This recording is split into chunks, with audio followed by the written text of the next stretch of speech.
ازيكم يا حلوين؟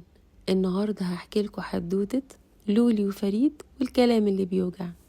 وفي يوم جديد في المدرسة لولي رايحة وهي فرحانة قوي، كان معاها كراسة رسم جديدة وكانت حابة ترسم أحلى رسمة. وبدأت لولي ترسم شمس وشجرة وبيت، وكانت عمالة تقول أنا عايزة أرسم بيت أحلامي، وكانت فرحانة قوي بالرسمة اللي هي بترسمها. وفجأة قرب عليها ولد اسمه نور وقال لها ايه الرسمة الغريبة دي مش حلوة خالص. وضحك الولاد اللي سمعوا الكلام ده، ولولي زعلت قوي. وللأسف لولي بقت شايفة ان رسمتها دي اوحش رسمة.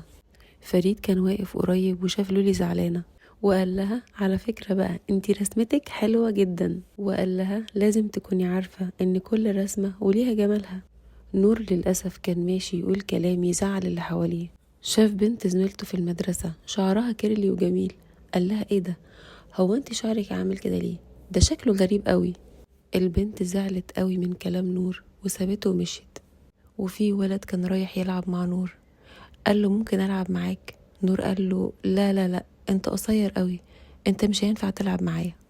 الولد زعل قوي، نور بجد بيقول كلام يزعل. فريد قرب من الولد وقال له ما تزعلش، انت جميل زي ما انت، ولازم تكون عارف ان نور هو اللي غلطان مش انت. فريد قال له احنا كنا بنعمل فريق ومحتاجينك عشان تلعب معانا. الولد فرح قوي وقال له طبعا هلعب معاكم، شكرا يا فريد. لولي وفريد راحوا حكوا كل حاجة للمدرسة بتاعتهم، وقالوا لها قد ايه هم متضايقين من طريقة نور. والمدرسة جمعت كل الولاد وقعدت تتكلم معاهم عن اللي حصل، وقعدت تفهم نور ان دي حاجة اسمها تنمر.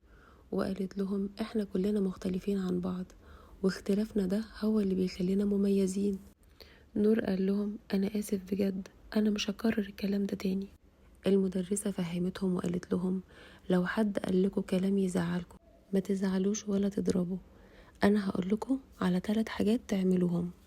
اول حاجة بص في عينه وقول له لو سمحت الكلام ده مضايقني. تاني حاجة لو ما وقفش امشي وسيبه وروح لحد كبير تثق فيه واحكيله وخليه يساعدك. وتالت حاجة ان انتوا لازم تكونوا عارفين كويس ان صوتكوا وشكلكوا ولونكوا وشعركوا وكل حاجة فيكوا هي حلوة كده زي ما هي. ولازم تكونوا واثقين من نفسكوا وعارفين ان ربنا خلقكوا وليكوا شكل مميز مش زي اي حد خالص. الولاد كانوا فرحانين قوي بعد ما فهموا الكلام ده، وتوتة توتة خلصت الحدوتة.